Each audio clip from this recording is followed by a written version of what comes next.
Selamat datang. Oke, hari ini kita akan menguliti sebuah penelitian keren yang Anda kirim. Pertanyaannya simpel tapi penting banget. Gimana caranya kita mengubah sampah pertanian yang jumlahnya segunung menjadi, ya, harta karun? Tepat sekali. Di depan kita ini ada sebuah artikel ilmiah dari Yongke Wang dan kawan-kawan. Judulnya, Ekstraksi dan Analisis Lignin Jerami Gandum yang Efisien dengan Metodologi Permukaan Respons. Kedengarannya rumit ya, tapi intinya itu soal menemukan cara paling efisien untuk mencabut komponen berharga dari jerami gandum. Oke, jadi misi kita hari ini jelas ya. Kita mau membongkar gimana para peneliti ini menemukan resep rahasia untuk menyulap jerami. Dan kenapa ini bisa jadi game changer buat masa depan material yang lebih ramah lingkungan. Oke, mari kita selami. Nah, untuk benar-benar paham kenapa penelitian ini penting, kita harus lihat skalanya dulu. Di Tiongkok saja, menurut paper ini, produksi jerami itu sekitar 700 juta ton. Setiap tahun? Tunggu. 700 juta ton. Ya, 700 juta ton. Dan sebagian besar dari jumlah masif itu cuma ya dibakar atau dibiarin membusuk. Itu kan bukan cuma pemborosan sumber daya ya, tapi juga jadi polusi udara yang serius. Rasanya kayak kita duduk di atas tambang emas tapi nggak sadar gitu ya. Persis.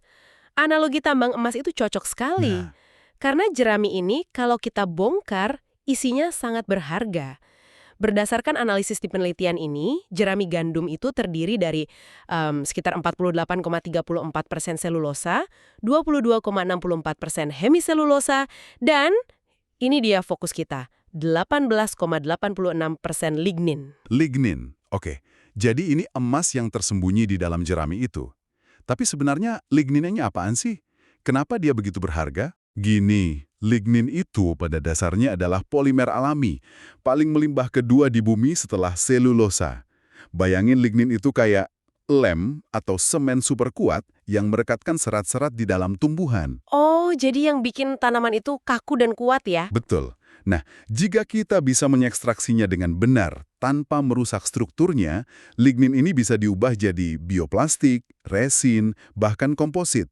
Ini adalah alternatif terbarukan yang sangat menjanjikan untuk produk-produk yang sekarang masih bergantung pada minyak bumi. Jadi tantangannya bukan menemukan lignin karena ada di mana-mana, tapi menambangnya secara efisien, tanpa merusak struktur berharganya atau malah mencemari lingkungan. Metode tradisional katanya punya banyak kelemahan kan? Nah, disitulah penelitian ini jadi menarik banget. Mereka pakai pendekatan yang beda. Betul sekali, mereka menggunakan sistem pelarut yang lebih jinak, yaitu campuran asam format dan asam asetat. Ini asam organik yang jauh lebih ramah lingkungan dibanding bahan kimia keras yang biasa dipakai. Keuntungannya, metode ini mampu membujuk lignin keluar dengan cara yang lebih lembut. Lebih lembut maksudnya gimana tuh? Maksudnya, struktur kimianya tetap sangat mirip dengan lignin alami. Dan ini krusial, karena struktur yang utuh inilah yang bikin dia bernilai tinggi. Oke, jadi mereka punya pelarut yang lebih baik. Terus, gimana mereka menemukan resep yang sempurnanya? Pasti nggak asal campur kan? Tentu enggak. Disinilah bagian eksperimennya dimulai. Mereka mau mencari kondisi paling optimal. Jadi mereka mengidentifikasi 4 faktor kunci, atau 4 tombol yang bisa mereka putar-putar dalam proses ini. 4 tombol. Jadi mereka ini kayak chef di laboratorium ya. Ngatur 4 tombol di kompor, panasnya api, lama masaknya, banyaknya air, sama seberapa asam kuahnya. Apa aja 4 tombol itu? Analogi yang pas.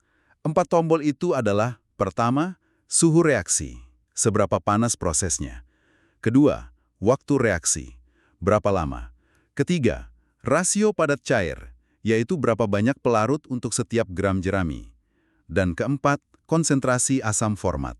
Oke, menarik. Apa temuan awal mereka pas nyoba setiap tombol secara terpisah? Temuannya sangat jelas. Untuk suhu, mereka nemuin kalau hasil lignin itu naik tajam sampai 80 derajat Celcius. Sampai 80 derajat ya? Ya, hasilnya sampai 72,09%. Dan yang menarik, setelah 80 derajat Celcius, dinaikkan lagi suhunya itu peningkatannya sedikit banget. Jadi boros energi tapi hasilnya nggak sepadan. Oke, jadi 80 derajat itu udah jadi sweet spot efisiensinya Iya. gitu ya, masuk akal. Terus gimana dengan waktu? Lebih lama selalu lebih baik dong? Ternyata nggak juga. Untuk waktu ada 2 fase yang jelas. 30 menit pertama itu fase cepat. Lignin yang gampang larut langsung keluar, hasilnya udah 55,63%. Wah, cepet juga ya. Iya. Nah, setelah itu prosesnya melambat. Butuh waktu sampai sekitar 3 jam buat membujuk sisa lignin yang lebih keras kepala. Jadi, sekitar 3 jam itu waktu yang efektif. Oke, jadi ada yang gampang diambil, ada yang butuh kesabaran.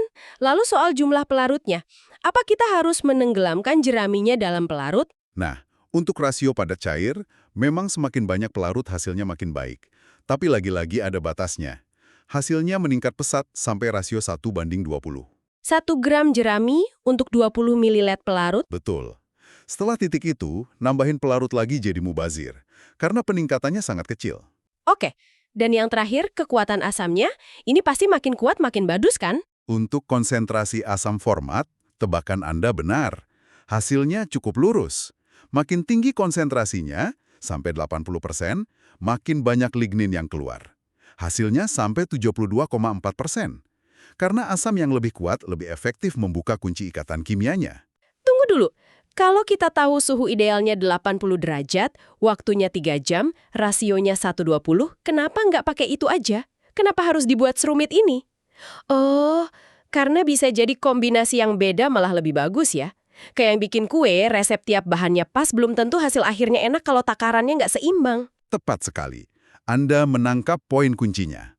Menaikkan suhu sedikit mungkin bisa menghemat waktu, atau mengurangi pelarut bisa diimbangi dengan asam yang lebih kuat. Semua variabel ini saling berinteraksi.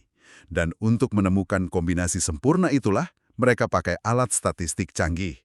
Nah, ini dia bagian yang saya tunggu. Alat canggih apa yang mereka pakai? Mereka menggunakan sesuatu yang disebut metodologi permukaan respons atau RSM. Ini bukan sekedar coba-coba, tapi seperti menggunakan kecerdasan buatan untuk memetakan semua kemungkinan resep. Memetakan, jadi RSM ini semacam Google Maps buat reaksi kimia gitu ya? Kita nggak perlu coba semua jalan satu-satu, tapi bisa langsung lihat rute terbaik menuju puncak atau tujuan kita. Keren. Seberapa akurat peta yang dibuat RSM ini? Sangat akurat. Model statistik yang mereka buat itu punya nilai R kuadrat sebesar 0,9839. Oke, R kuadrat, dalam bahasa sederhananya gimana tuh? Artinya model mereka bisa menjelaskan 98,39% dari semua variasi hasil yang mereka amati di lab. Wow, 98% itu akurasinya tinggi sekali. Berarti ini bukan cuma tebak-tebakan, tapi beneran bisa jadi peta harta karun buat nemuin resep terbaik? Jadi di mana titik X di peta itu? Apa kata modelnya soal resep pamungkasnya? Model tersebut memberikan resep optimal yang sangat spesifik. Suhu reaksi pada 90 derajat Celcius, waktu reaksi selama 3,5 jam, rasio padat cair 1:16,5, dan konsentrasi asam format sebesar 86,2%. Loh, ini menarik. Suhunya malah lebih tinggi dari 80 derajat tadi, dan waktunya lebih lama. Tapi rasio pelarutnya lebih rendah. Kok bisa gitu? Pertanyaan yang bagus. Inilah kehebatan optimisasi. Modelnya menemukan bahwa dengan menaikkan suhu dan waktu sedikit di atas titik optimal tunggal, mereka bisa secara signifikan mengurangi jumlah pelarut. Dari rasio 1:20 jadi 1:16,5.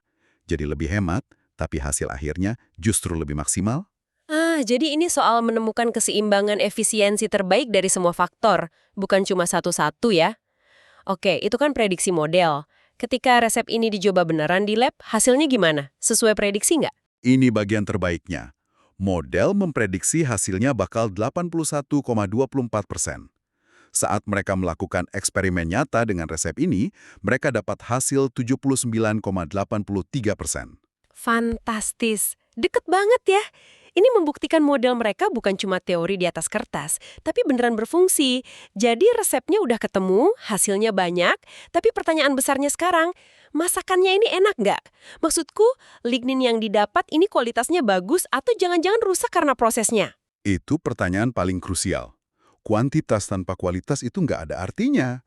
Untuk menjawabnya, mereka melakukan serangkaian tes forensik buat memeriksa kesehatan lignin yang mereka hasilkan. Tes forensik? Oke, apa aja tesnya? Tes pertama namanya FTIR, atau spektroskopi infrared. Oke, namanya rumit. Intinya ini buat apa? Semacam CSI untuk molekul gitu? Buat ngecek identitasnya masih sama atau enggak? Tepat sekali. Ini persis seperti mengambil sidik jari kimia dari molekul lignin. Dan hasilnya, sidik jarinya cocok. Mereka menemukan semua puncak serapan khas lignin yang membuktikan struktur dasar ligninnya masih utuh. Oke, sidik jari cocok. Ligninnya masih dirinya sendiri. Terus gimana dengan ketahanannya? Kalau dipanaskan untuk dibuat produk lain, dia langsung hancur nggak? Untuk menguji itu, mereka melakukan tes kedua, analisis termogravimetri atau TGA. Tes ini pada dasarnya memanaskan sampel lignin secara perlahan sampai suhu sangat tinggi, sambil terus ditimbang beratnya. Oh, jadi dilihat dia hancurnya di suhu berapa gitu ya? Betul. Dan lignin yang mereka hasilkan ini menunjukkan stabilitas termal yang sangat baik. Yang paling mengesankan, setelah dipanaskan sampai 600 derajat Celcius, sekitar 40% dari materialnya masih tersisa sebagai arang yang stabil. Wow, 40% masih sisa di suhu sepanas itu. Berarti ini material yang tangguh ya, bukan yang gampang melempem. Ini pasti penting untuk aplikasi industri. Apa tes terakhirnya? Tes terakhir adalah spektroskopi UV vis yang mengukur gimana lignin menyerap cahaya. Hasilnya menunjukkan puncak serapan utama di 284 nanometer yang memang ciri khas lignin. Tapi ada temuan yang lebih menarik lagi. Mereka melihat adanya puncak bahu di sekitar 318 nanometer. Puncak bahu. Apaan tuh? Kayak ada bonusnya gitu. Betul sekali. Anda bisa menganggapnya sebagai bonus. Puncak bahu ini menandakan adanya gugus kimia tambahan yang masih nempel di lignin, yaitu asam ferulat dan P-kumarat. Ini berita bagus, karena gugus tambahan ini bikin lignin jadi lebih reaktif secara kimia. Artinya? Artinya, lignin ini jadi lebih ramah untuk dimodifikasi dan disambungkan dengan molekul lain, jadi lebih mudah diolah jadi produk bernilai tinggi. Jadi kalau kita rangkum, penelitian ini bukan cuma nemuin cara baru ya. Mereka berhasil menciptakan dan memverifikasi sebuah resep yang presisi. Resep yang terbukti menghasilkan lignin dalam jumlah besar, dan lewat tes forensik juga terbukti hasilnya bukan cuma banyak, tapi juga lezat, alias berkualitas tinggi, tangguh, dan serbaguna. Tepat. Ini sebuah paket lengkap. Ini bukan lagi sekedar ide, tapi sebuah metodologi yang teruji secara ilmiah untuk mengubah limbah jerami menjadi bahan baku industri masa depan.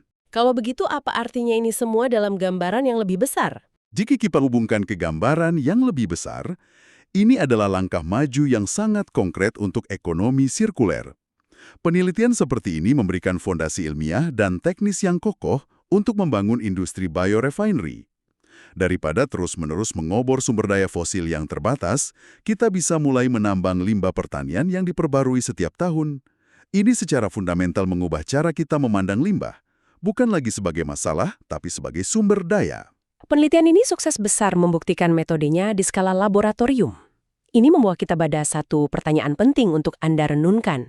Mengingat proses ini menggunakan panas hingga 90 derajat Celcius dan pelarut asam, apa tantangan rekayasa dan ekonomi terbesar yang harus diatasi untuk mengubah proses laboratorium yang sukses ini menjadi fasilitas skala industri yang mampu mengolah ribuan ton jerami setiap hari?